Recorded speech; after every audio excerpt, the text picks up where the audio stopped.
Hey everybody, I'm coming to you from my own apartment to give you another TAP shoe review. Today I'm going to talk to you about the Bloch Jason Samuel Smith TAP shoe. Jason paired up with Bloch and created a new, more professional shoe for them than they had before. And it's another alternative to the K360s and the Miller & Benz and the Sodansas.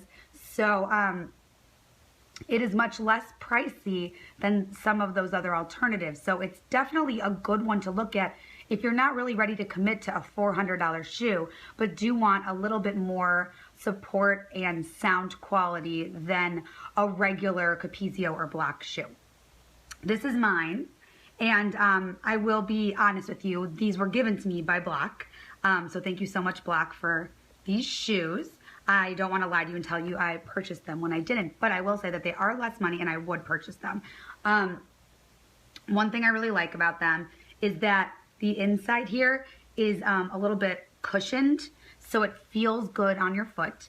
And something else I like about them is that they actually fit my arch supports in them, which really helps me when I'm tapping. And I actually filmed a review of my arch supports, my very favorite ones that do fit in my tap shoes. So if you want to see that, comment below and I will edit it and post it.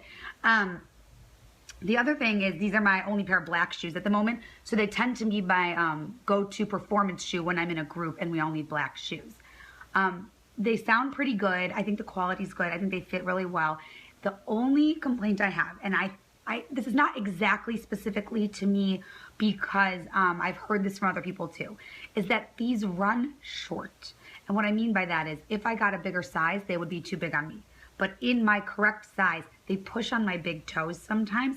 And I start to feel like I'm getting, an ingrown toenail. And I have met people that started using these and their big toenail fell off.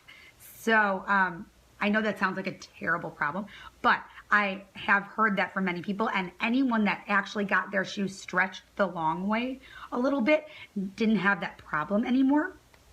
And so actually I haven't done that yet. So I actually think I'm going to go today to a shoemaker and have them stretch these. I do have the stretchers at my apartment that go the wide way, but I don't have any that go the long way. So I'm going to just have to bring these into a shoe repair.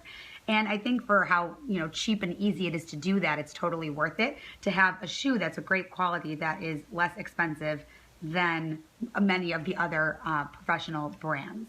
So that's my one thing, is be aware after you wear them once or twice if you're feeling them pushing on your big toe, and if they are, don't continue to wear them that way. Take them to a stretcher, handle the problem, and then you might really find that these are your go-to pair of shoes for not so much money.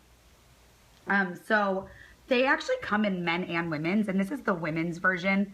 You would think, obviously, but actually some women I've seen in the men's version and some men in the women's, they really don't look very different, to be honest with you.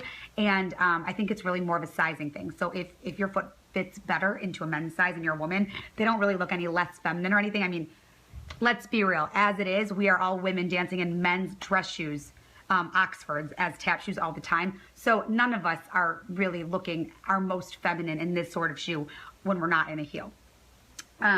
So to me, it doesn't really matter if you get the men or women's shoe, and I think they're about the same price. I'll put the price down below and the link in the description box.